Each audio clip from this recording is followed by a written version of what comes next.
The mansion stood like a fortress against the afternoon sky, its marble floors reflecting the golden light streaming through crystal windows. But inside 11-year-old Malik's bedroom, shadows gathered like whispered secrets. The boy sat motionless in his wheelchair, staring through the glass at a world he could never fully join. His dark eyes held the weight of isolation, his small hands gripping the armrests until his knuckles turned white. The wheelchair had been his prison for 3 years now, ever since the accident that shattered his spine and his father's heart. Every morning, he watched the other children from his window, their laughter floating up like cruel music. At Westfield Academy, they treated him like furniture, something to navigate around, never to acknowledge. Their games of soccer and tag became daily reminders of everything he'd lost. His father, Marcus Wellington, ruled a business empire worth billions, but he ruled his son's life with equal iron control. No risks, no chances, no hope of anything beyond the safety of that chair. The servants whispered about the boy's sadness, but none dared challenge their employer's protective cage. Today felt different, heavier somehow. Malik's chest burned with unspoken words, his throat tight with tears he refused to shed. The silence pressed against his ears like water, drowning out everything except the sound of his own heartbeat. He didn't hear the soft footsteps approaching his door, didn't notice the gentle creak of hinges as someone stepped into his world of shadows. Outside, storm clouds gathered on the horizon, matching the tempest building inside the lonely boy's heart. Soon, everything would change. Maria Gonzalez had worked in the Wellington mansion for 2 years, but she'd never seen the boy look so broken.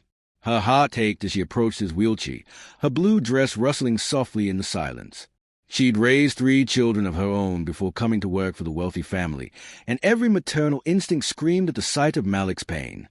"Why are you sitting here in the dark, mijo?" she asked gently, using the Spanish endearment that always made him look up.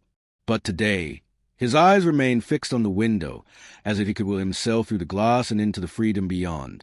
She knelt beside his chair, studying his profile. The boy who once smiled at her stories now wore defeat like a heavy coat. His shoulders trembled with suppressed emotion, and she could see the battle raging behind his eyes, the desperate need to scream warring with the fear of being heard. "Talk to me, please," she whispered, reaching for his clenched fist. "Whatever it is, we can face it together." The dam broke without warning. Words poured from Malik like a flood, each one edged with razor-sharp pain. "I'm nothing, Maria. Nothing but a broken boy in a broken chair." His voice cracked, raw and desperate. "At school, they look right through me. I sit in corners like a ghost while they live their real lives. I can't run, can't play, can't even stand up to reach a book on a shelf."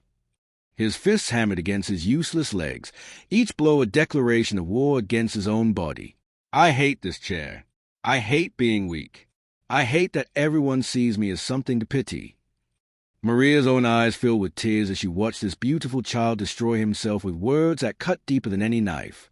Maria's hands closed around Malik's fists, stopping his self-destructive assault. Her voice carried the strength of someone who'd weathered her own storms and survived. "Stop it right now. Don't you dare hurt yourself in front of me. Don't you dare call yourself nothing when you're the strongest person I know." Malik's tear-streaked face turned toward her, desperation burning in his eyes. "Strong? I can't even go to the bathroom without help. I watch everyone else live while I just exist. You want to know what I see?" Maria's voice softened, but her grip remained firm. "I see a boy with a heart so big it hurts him to feel so much. I see someone who hasn't let 3 years of pain make him cruel or bitter. That's not weakness, Malik. That's incredible strength." The boy's breathing came in ragged gasps as he fought against the storm inside his chest. Then, in a voice barely above a whisper, he made a request that stopped her heart. "Make me stand, Maria. Just once. I need to feel what it's like to be normal again." "Malik, your father's rules." "Forget his rules." The boy's voice cracked with raw need. "I don't care if it hurts. I don't care if I fall. I just want one moment where I'm not looking up at everyone else.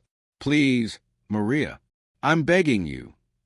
She saw the weight of 1,000 lonely days in his eyes, the crushing burden of a childhood stolen by circumstance.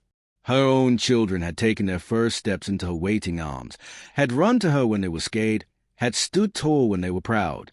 This boy had been denied even the memory of those simple human experiences. Against every rule, every warning, every fear, Maria made her choice. Hold on tight to me, mijo. We're going to stand together. Marcus Wellington's Italian leather shoes clicked against the marble staircase as he returned home 3 hours earlier than expected. The Singapore deal had closed faster than anticipated, and for once, he looked forward to seeing his son. He'd been thinking about Malik during the flight home, remembering the boy he used to be before the accident, full of laughter and mischief, always climbing trees and racing through the garden.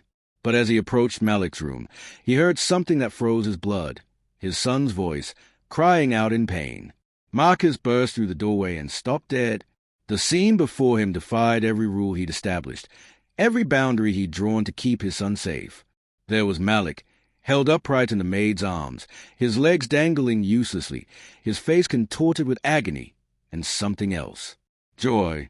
Pure, radiant joy mixed with the pain, creating an expression Marcus hadn't seen in 3 years. "What the hell are you doing with my son?" The words exploded from him like bullets, sharp and deadly. His mind raced with images of everything that could go wrong. A fall, a broken bone, permanent damage to what little function Malik had left.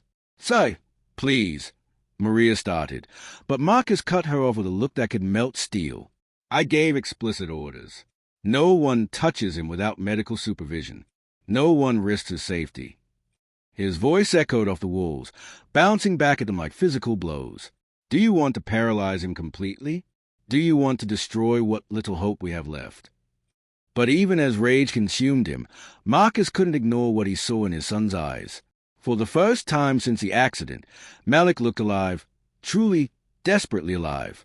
The boy clung to Maria like she was the only thing keeping him tethered to earth, and his tears weren't just from physical pain. They were tears of someone touching a dream they thought was lost forever. "I asked her to do it."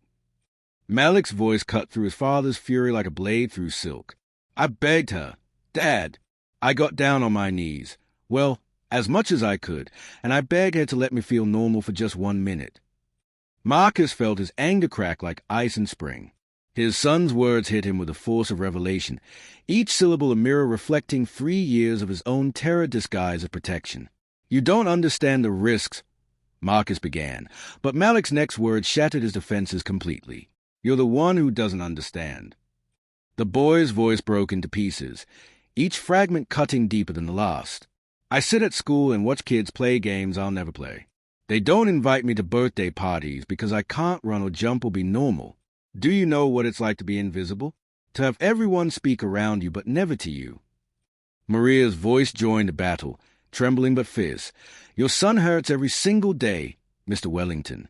Not just his legs, his heart. He's dying inside that chair, and all your money can't buy him the one thing he needs most." "Which is what?" Marcus whispered, though he feared the answer. "Hope," Maria said simply. "The hope that someday he might be more than just his limitations." Marcus looked at his son, really looked at him, for the first time in years. He saw past the wheelchair, past the medical equipment, past his own crushing fear of loss. He saw Malik, brave, beautiful, unbroken despite everything. Slowly, Marcus dropped to his knees beside the wheelchair. "Forgive me, son. I was so afraid of losing you that I forgot to let you live." As father and son embraced, 3 years of walls crumbled between them. In that moment, Marcus understood that the greatest risk wasn't letting Malik try to stand. It was letting him believe he never could.